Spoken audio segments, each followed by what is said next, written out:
শ্রী পরমাত্মনে নমঃ। যথার্থ গীতা, শ্রীমদ্ ভগবৎ গীতা, অথ ষোড়শ অধ্যায়। যোগেশ্বর ভগবান শ্রীকৃষ্ণের প্রশ্ন প্রস্তুত করার নিজস্ব শৈলী অসাধারণ। প্রথমে তিনি প্রকরণের বিশেষত্বের উল্লেখ করেন, যার ফলে জিজ্ঞাসুগণ সে বিষয়ে জানার জন্য আগ্রহান্বিত হন। তারপর তিনি সেই প্রকরণ স্পষ্ট করেন। উদাহরণ হিসেবে কর্মকে নিন। তিনি দ্বিতীয় অধ্যায়ে প্রেরণা দিয়েছেন, অর্জুন কর্ম করো। তৃতীয় অধ্যায়ে ইঙ্গিত করেছেন, নির্ধারিত কর্ম করো। নির্ধারিত কর্ম কি? তখন বলেছেন, যজ্ঞের প্রক্রিয়ায় কর্ম। তারপর যজ্ঞের স্বরূপ কি তা না বলে যজ্ঞের উৎপত্তি হল কোত্থেকে এবং যজ্ঞ থেকে আমরা কি ফললাভ করি আগে তা বললেন। চতুর্থ অধ্যায়ে 13-14টি বিধির মাধ্যমে যজ্ঞের স্বরূপ স্পষ্ট করেছেন। যজ্ঞকেই কর্ম বলেছেন। এখানে কর্ম কি তা স্পষ্ট হয়েছে, যা শুদ্ধ অর্থ আরাধনা, যোগ চিন্তন, যা মন ও ইন্দ্রিয় সমূহের ক্রিয়া দ্বারা সম্পন্ন হয়। এইরূপ তিনি নবম অধ্যায়ে দৈবী ও আসুরী প্রবৃত্তির উল্লেখ করেছেন। এদের বিশেষত্ব বলেছেন যে, অর্জুন, যাদের স্বভাব আসুরী তারা আমাকে তুচ্ছ ব্যক্তি বলে অবজ্ঞা করে। মনুষ্য দেহ আশ্রয়পূর্বক ব্যবহার করি, কারণ মনুষ্য দেহেই আমি এই স্থিতি লাভ করেছি। কিন্তু আসুরী স্বভাব যাদের, সেই মূঢ়গণ আমাকে ভজনা করে না। দৈবী সম্পদযুক্ত ভক্তগণ অনন্য চিত্তে আমাকে ভজনা করেন। এখনো পর্যন্ত এই দুটি প্রবৃত্তির স্বরূপ, এদের গঠন সম্বন্ধে বলা হয়নি। এখন বর্তমান অধ্যায়ে যোগেশ্বর এদের স্বরূপ স্পষ্ট করবেন। উভয়ের মধ্যে আগে দৈবী সম্পদের লক্ষণ সম্বন্ধে বলছেন। শ্রী ভগবান উবাচ,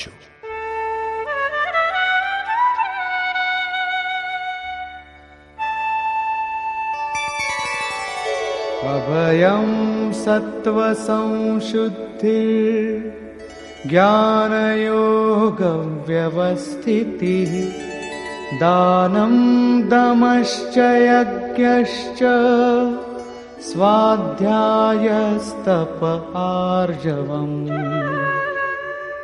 ভয় শূন্য, অন্তঃকরণের শুদ্ধতা, তত্ত্বজ্ঞানের জন্য ধ্যানে অচল স্থিতি অথবা নিরন্তর একাগ্রতা, সর্বস্বের সমর্পণ, উত্তম রূপে ইন্দ্রিয় সমূহের দমন, যজ্ঞের আচরণ, যেরূপ স্বয়ং শ্রীকৃষ্ণ চতুর্থ অধ্যায় বলেছেন। সংযমাগ্নিতে আহুতি, ইন্দ্রিয়াগ্নিতে আহুতি, প্রাণ অপানে আহুতি এবং শেষে জ্ঞানাগ্নিতে আহুতি, অর্থাৎ আরাধনার প্রক্রিয়া, যা কেবল মন ও ইন্দ্রিয় সমূহের অন্তর্ক্রিয়া দ্বারা সম্পন্ন হয়। তিল, জব, বেদী ইত্যাদি সামগ্রী দ্বারা যে যজ্ঞ সম্পন্ন হয়, সেই যজ্ঞের এই গীতোক্ত যজ্ঞের সঙ্গে কোনো সম্পর্ক নেই। শ্রীকৃষ্ণ এইরূপ কোন কর্মকাণ্ডকে যজ্ঞ বলে স্বীকার করেননি। স্বাধ্যায় অর্থাৎ যে অধ্যয়ন স্বস্বরূপের দিকে এগিয়ে যেতে সাহায্য করে, তপস্যা অর্থাৎ মন ও ইন্দ্রিয় সমূহকে ইষ্টের অনুরূপ তৈরি করা, এবং আর্জবম দেহ, ইন্দ্রিয় সমূহ ও অন্তঃকরণের সরলতা।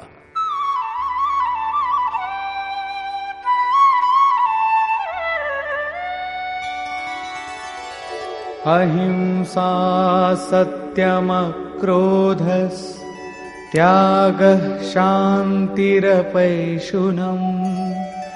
দয়া ভূতেষ্বলোলুপ্ত্বম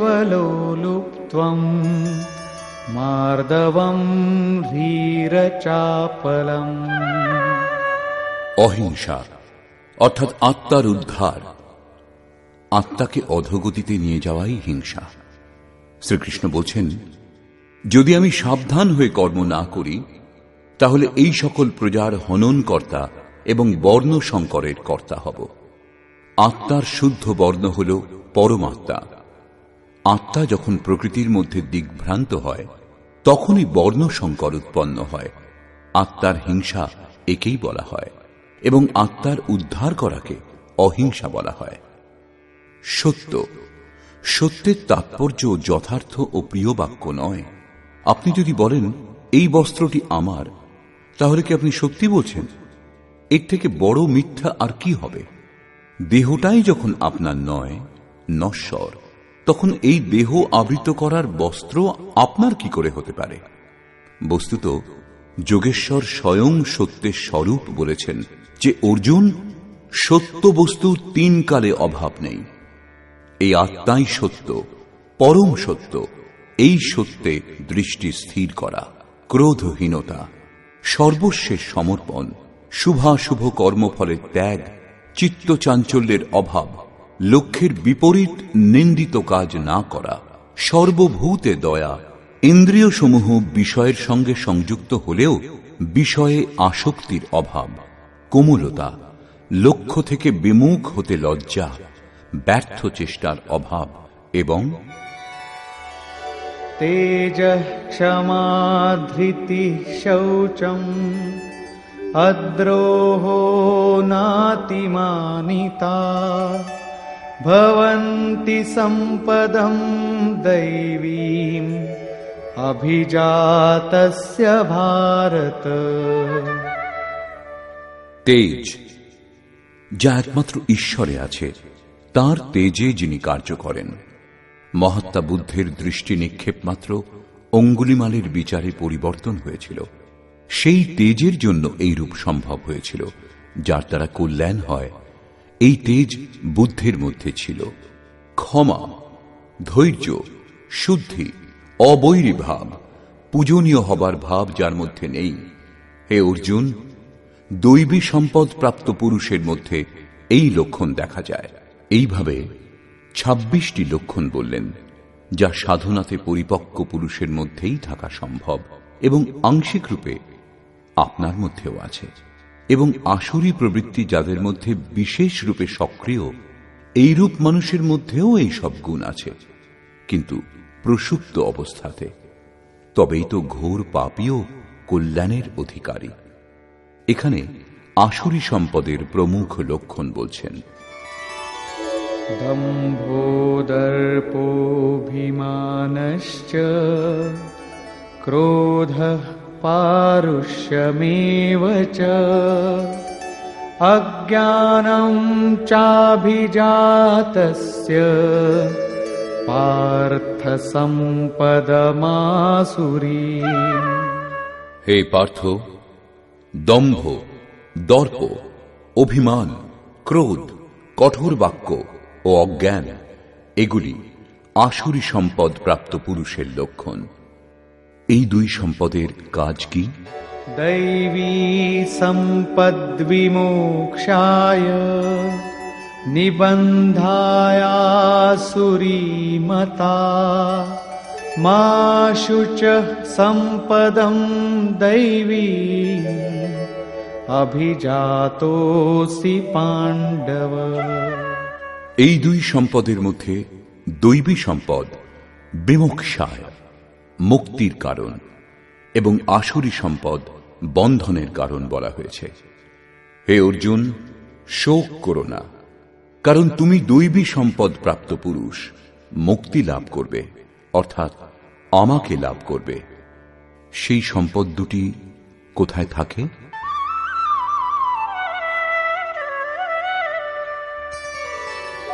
দ্বৌ ভূতসর্গৌ লোকেস্মিन् दैव आसुर एव च दैवो विस्तरशः प्रोक्त आसुरं पार्थ मे शृणु। হে অর্জুন, এই লোকে ভূতগণের স্বভাব দুই প্রকারের হয়, দেব স্বভাব এবং অসুর স্বভাব।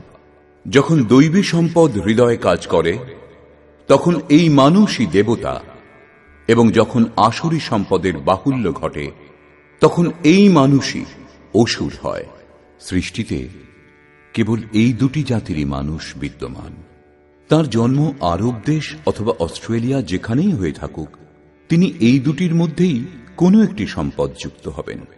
এখন পর্যন্ত দেব স্বভাব সম্বন্ধেই বিস্তারিতভাবে বলা হয়েছে। এবার অসুর স্বভাব সম্বন্ধে আমার কাছে শোনো। প্রবৃত্তিঞ্চ নিবৃত্তিঞ্চ জনা ন বিদুরাসুরাঃ ন শৌচম নাপি চাচারো ন সত্যম তেষু বিদ্যতে। হে অর্জুন, অসুর স্বভাব বিশিষ্ট ব্যক্তিগণ কার্যম কর্মে প্রবৃত্ত এবং অকর্তব্য কাজ থেকে নিবৃত্ত হতে জানে না। সেই জন্য তাদের মধ্যে শুদ্ধি থাকে না, আচরণ এবং সত্যও থাকে না। ওই ব্যক্তিগণের বিচারধারা কিরূপ হয়? असत्यम प्रतिष्ठं ते जगदाहुरनीश्वरम् अपरस्पर सम्भूतं किमन्यत् कामहेतुकम्। আসুরী প্রকৃতির ব্যক্তিগণ বলে, এই জগৎ আশ্রয় রহিত, মিথ্যা ও ঈশ্বর ব্যতিরেকে স্ত্রী পুরুষের সংযোগেই উৎপন্ন হয়েছে। সেই জন্য ভোগ উপভোগ করা ভিন্ন আর কি আছে?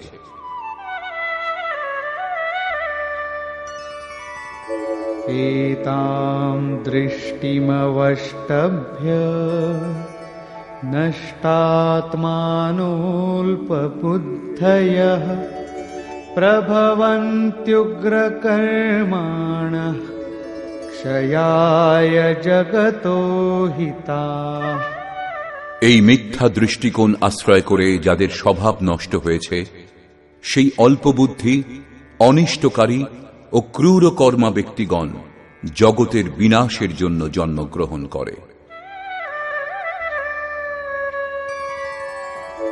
काममाश्रित्य दुष्पूरम् दम्भमानमदान्विताः मोहाद् गृहीत्वात् सद्ग्राहान् प्रवर्तन्ते शुचिव्रताः। দম্ভ, মান ও মদ যুক্ত হয়ে যে কামনা কখনো পূর্ণ হবে না তার আশ্রয় নিয়ে অজ্ঞানবশত মিথ্যা সিদ্ধান্ত গ্রহণ পূর্বক সেই অশুভ এবং অশুদ্ধ ব্রত ব্যক্তিগণ সংসারে প্রবৃত্ত হয়। তারা ব্রত করে, কিন্তু সেই ব্রত অশুদ্ধ হয়।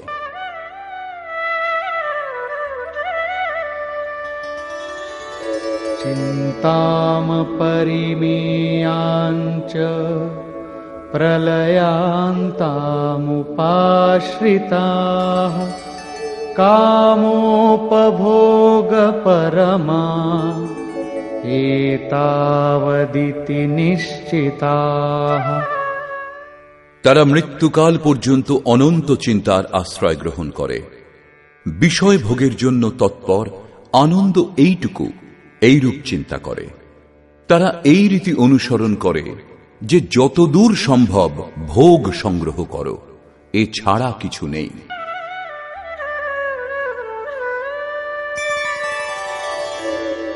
आशापाशशतैर्बद्धाः कामक्रोधपरायणाः ईहन्ते कामभोगार्थम् अन्यायेनार्थसञ्चयान्। শত শত আশারূপ ফাঁসে আবদ্ধ, একটা ফাঁসেই মানুষের মৃত্যু হয়। এখানে শত শত ফাঁস দ্বারা কাম ও ক্রোধের অধীন হয়ে তারা বিষয় ভোগের জন্য অন্যায়পূর্বক ধনাদি বহু পদার্থ সংগ্রহের চেষ্টা করে। ধনের জন্য তারা দিবারাত্রি অসামাজিক কাজে প্রবৃত্ত থাকে। আরো বলছেন, ইদমদ্য ময়া লব্ধম ইমং প্রাপ্স্যে মনোরথম ইদমস্তিদমপি মে ভবিষ্যতি পুনর্ধনম। তারা চিন্তা করে, আজ আমার এই লাভ হয়েছে, এই মনোরথ ভবিষ্যতে পূর্ণ হবে। আজ আমার এত ধন আছে, এত ধন ভবিষ্যতে লাভ হবে।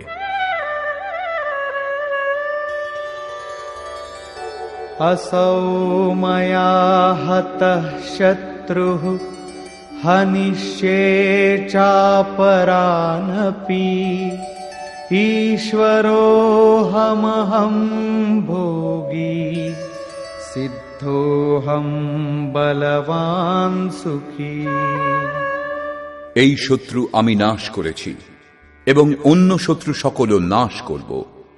আমি ঈশ্বর ও ঐশ্বর্য ভোগী, আমি পুরুষার্থ সম্পন্ন, বলবান ও সুখী।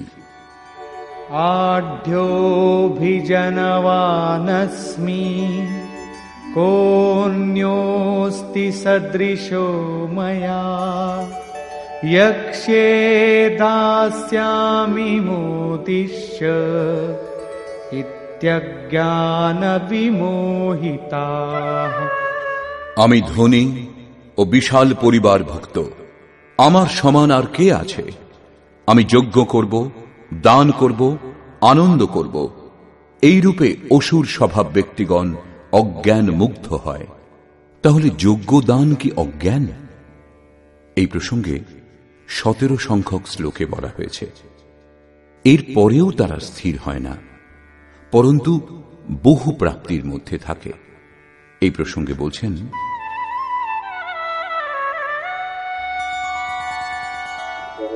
अनेकचित्तविभ्रान्ता मोहजालसमावृताः प्रसक्ताः कामभोगेषु पतन्ति नरकेषु च। বহু সংকল্পে বিক্ষিপ্ত চিত্ত, মোহজালে জড়িত এবং বিষয় ভোগে আসক্ত হয়ে সেই অসুর স্বভাব ব্যক্তিগণ অপবিত্র নরকে পতিত হয়। পরে শ্রীকৃষ্ণ স্বয়ং বলবেন নরক কাকে বলে।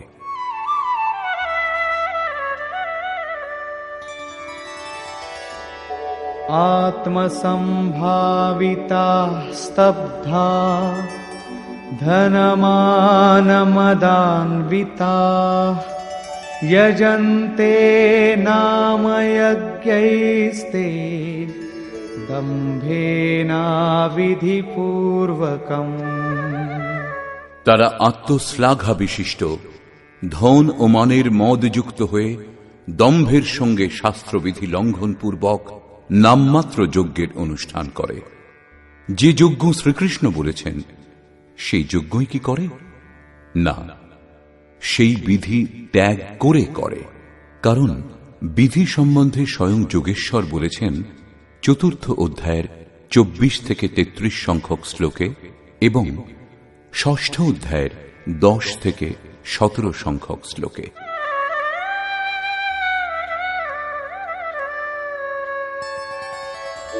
अहंकारं बलं दर्पं कामं क्रोधं च संश्रिताः मामात्मपरदेहेषु प्रद्विषन्तोऽभ्यसूयकाः। তারা অন্যের নিন্দা করে এবং অহংকার, বল, দর্প, কামনা ও ক্রোধ আশ্রয়পূর্বক স্বীয় দেহে ও অপর দেহে অবস্থিত আমাকে অর্থাৎ অন্তর্যামী পরমাত্মাকে দেশ করে। শাস্ত্রবিধি অনুযায়ী পরমাত্মাকে স্মরণ করা এক প্রকারের যজ্ঞ। শাস্ত্রবিধি ত্যাগ করে যারা নামমাত্র যজ্ঞের অনুষ্ঠান করে, যজ্ঞের নাম করে কোনো না কোনো অনুষ্ঠান করতেই থাকে, তারা স্বীয় দেহে ও অপর দেহে অবস্থিত আমাকে পরমাত্মাকে দেশ করে। মানুষ দেশ করেই আর রেহাইও পায়, এরাও কি নিস্তার পাবে? এই প্রসঙ্গে বলছেন না। तानहं द्विषतः क्रूरान् संसारेषु नराधमान् क्षिपाम्यजस्रमशुभान् आसुरीष्वेव योनिषु আমাকে দেশ করে যারা, সেই পাপাচারী ক্রূরকর্মা নরাধমগণকে আমি সংসারে আসুর যোনিতে পুনঃ পুনঃ নিক্ষেপ করি। যারা শাস্ত্রবিধি ত্যাগ করে যজন করে তারা পাপ যোনি, তারাই মনুষ্য মধ্যে অধম। এদেরই ক্রূরকর্মা বলা হয়েছে, অন্য কেউ অধম নয়। পূর্বে বলেছেন এইরূপ অধমগণকে আমি নরকে নিক্ষেপ করি, একেই নরক বলা হয়। সাধারণ জেলের যাতনাই ভয়ঙ্কর হয়, এখানে বারংবার আসুর যোনিতে নিক্ষিপ্তের ক্রম কত পীড়াদায়ক হবে। অতএব দৈবী সম্পদ অর্জন করার জন্য প্রযত্নশীল হওয়া উচিত।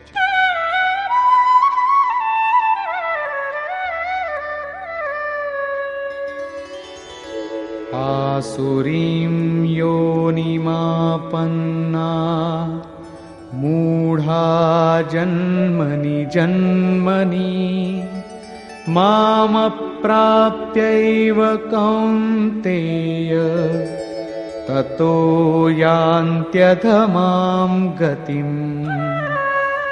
কৌন্তেয়, মূঢ়গণ জন্মে জন্মে আসুর জন্ম প্রাপ্ত হয় এবং আমাকে লাভ করা দূরে থাক, পূর্ব জন্মাপেক্ষা আরো নীচ যোনি লাভ করে, যাকে নরক বলা হয়। এবারে বললেন নরকের উৎপত্তির কারণ। त्रिविधं नरकस्येदं द्वारं नाशनमात्मनः कामः क्रोधस्तथा लोभस् तस्मादेतत्त्रयं त्यजेत्। কাম, ক্রোধ এবং লোভ এই তিনটি নরকের দ্বার স্বরূপ। এরা আত্মার অধোগতিদায়ক, অতএব এই তিনটি ত্যাগ করা উচিত। সমস্ত আসুরি সম্পদ এই তিনটির অন্তর্ভুক্ত। এদের ত্যাগ করলে কি লাভ হয়? एतैर्विमुक्तः कौन्तेय तमोद्वारैस्त्रिभिर्नरः आचरत्यात्मनः श्रेयः ततो याति परां गतिम्।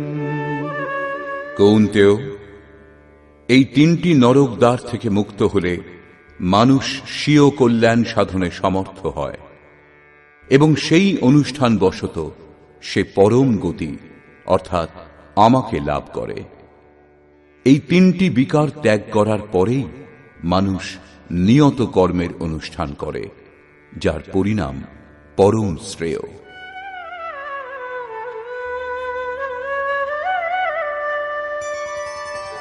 यशास्त्रविधिमुत्सृज्य वर्तते कामकारतः न स सिद्धिमवाप्नोति न सुखं न परां गतिम्। যিনি উপরোক্ত শাস্ত্রীয় বিধি উল্লঙ্ঘন পূর্বক, অন্য কোন শাস্ত্র নয়, এটি গুহ্যতমম শাস্ত্রম ইদমুক্তম ময়া নঘ, গীতা স্বয়ং পূর্ণ শাস্ত্র। স্বেচ্ছাচারী হয়ে বিহিতের আচরণ করেন না, অথচ নিষিদ্ধের আচরণ করেন, তিনি সিদ্ধি লাভের যোগ্য হন না, তিনি পরম গতি এবং সুখ লাভ করতে পারেন না।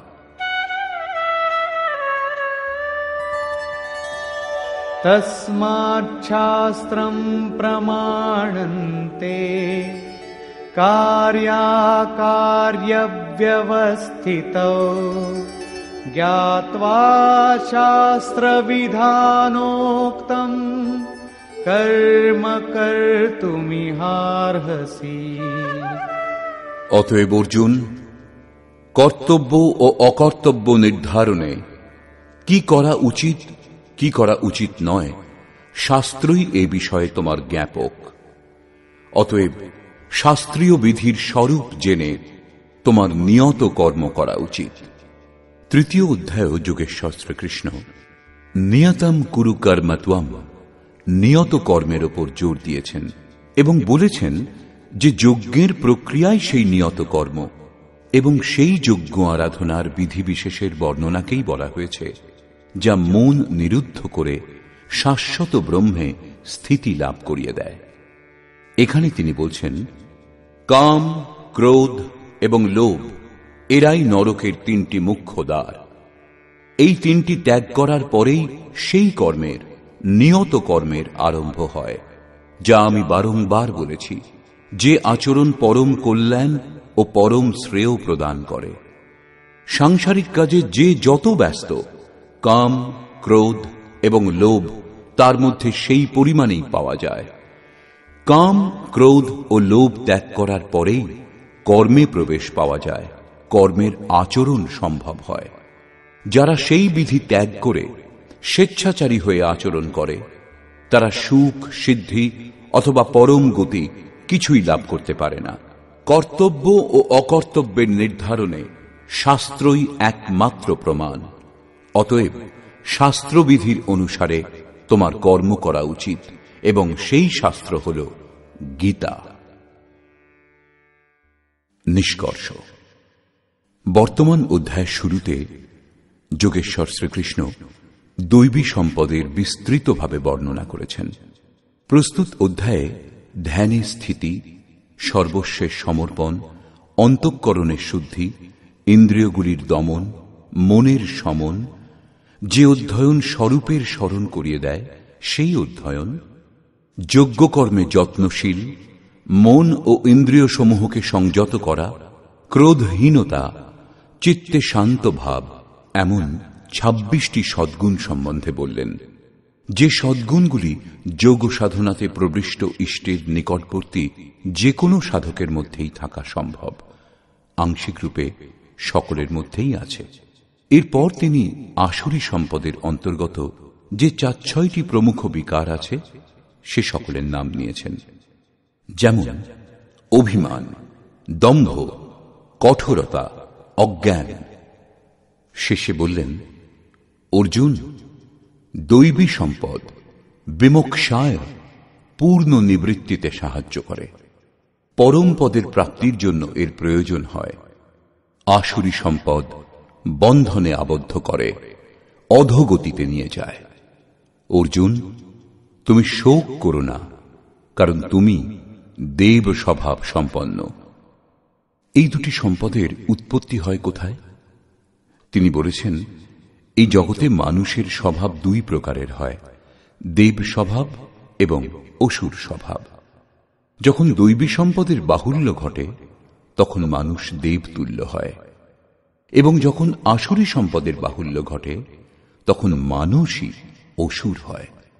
এই সৃষ্টিতে মানুষের কেবল দুটি জাতি, সে যেখানেই জন্মগ্রহণ করুক না কেন তাতে কিছু আসে যায় না। তারপর তিনি আসুর স্বভাব বিশিষ্ট মানুষের লক্ষণ সম্বন্ধে বিস্তৃতভাবে বললেন। অসুর স্বভাব ব্যক্তিগণ কর্তব্য কর্মে প্রবৃত্ত এবং অকর্তব্য কার্য থেকে নিবৃত্ত হতে জানে না। কর্মে প্রবৃত্ত হয়নি, সেই জন্য তাদের শৌচ নেই, আচরণ নেই এবং সত্যও নেই। তারা বলে, এই জগৎ আশ্রয় রহিত, ঈশ্বর ব্যতিরেকে স্ত্রী পুরুষের সংযোগেই উৎপন্ন হয়েছে, অতএব ভোগ হল জীবনের পরম পুরুষার্থ, এর থেকে শ্রেষ্ঠ আর কিচ্ছু নেই। এই ধরনের চিন্তাধারা কৃষ্ণকালেও ছিল, সর্বদা ছিল। কেবল চার্বাক বলেছেন এমন কথা নয়। যতক্ষণ মানুষের মনে দৈবী আসুরী প্রবৃত্তির ওঠানামা চলবে ততক্ষণ থাকবে। শ্রীকৃষ্ণ বলেছেন, সেই মন্দবুদ্ধি ক্রূর কর্মা ব্যক্তিগণ সকলের অহিত কল্যাণ নাশ করার জন্য জগতে উৎপন্ন হয়। তারা বলে থাকে, এই শত্রুকে আমি নাশ করেছি, পরে অমুক শত্রু নাশ করব। অর্জুন, এই রূপ কাম ক্রোধ আশ্রয় করে সেই ব্যক্তিগণ শত্রু নাশ করে না, পরন্তু স্বীয় দেহে ও অপর দেহে অবস্থিত আমাকে, পরমাত্মাকে দেশ করে। তবে কি অর্জুন প্রতিজ্ঞা করে জয়দ্রথাদিকে বধ করেছিলেন? যদি বধ করেছিলেন, তাহলে অসুর স্বভাব বিশিষ্ট তিনি পরমাত্মাকে দেশ করেন শ্রীকৃষ্ণ অর্জুনকে স্পষ্ট বলেছিলেন যে তুমি দৈবী স্বভাব সম্পন্ন, শোক করো না। এখানেও একথা স্পষ্ট হল যে সকলের হৃদয়ে ঈশ্বরের নিবাস। স্মরণ রাখা উচিত যে একজন তোমাকে সব সময় দেখছেন। অতএব সদা শাস্ত্র নির্দিষ্ট ক্রিয়ার আচরণ করা উচিত, অন্যথা দণ্ড প্রস্তুত আছে। যোগেশ্বর শ্রীকৃষ্ণ পুনরায় বললেন, আসুর ভাব বিশিষ্ট ক্রূর ব্যক্তিগণকে আমি পুনঃ পুনঃ নরকে নিক্ষেপ করি। নরকের স্বরূপ কি? বললেন, বারংবার নীচ অধম জনিতে নিক্ষিপ্ত হওয়া, একে অন্যের পর্যায়ভুক্ত, এই হল নরকের স্বরূপ। কাম, ক্রোধ এবং লোভ, এই তিনটি নরকের দ্বার স্বরূপ। সমস্ত আসুরী সম্পদ এই তিনটির অন্তর্ভুক্ত। এই তিনটি ত্যাগের পরেই সেই কর্ম আরম্ভ হয় যা আমি বারবার বলেছি। অতএব কাম, ক্রোধ ও লোভ ত্যাগ করার পরেই কর্ম শুরু হয়। সাংসারিক কার্যে মর্যাদা অনুসারে সামাজিক ব্যবস্থা নির্বাহে যিনি যত ব্যস্ত, কাম, ক্রোধ ও লোভ তাঁদের মধ্যে সেই পরিমাণেই পাওয়া যায়। বস্তুত এই তিনটি ত্যাগ করার পরেই কর্মে প্রবেশ লাভ হয়, যা পরমে স্থিতি প্রদান করে। সেই জন্য কর্তব্য অকর্তব্যের নির্ধারণে শাস্ত্রই প্রমাণ। কোন শাস্ত্র? এই গীতা শাস্ত্র। কিমন্যায় শাস্ত্র বিস্তরয়। সেই জন্য এই শাস্ত্র দ্বারা নির্ধারিত কর্ম বিশেষ যথার্থ কর্ম তুমি করো। বর্তমান অধ্যায়ে যোগেশ্বর শ্রীকৃষ্ণ দৈবী ও আসুরী দুটি সম্পদেরই বিস্তৃতভাবে বর্ণনা করেছেন। তাদের স্থান মানব হৃদয়ে এও বলেছেন, তাদের ফল সম্বন্ধেও বললেন। অতএব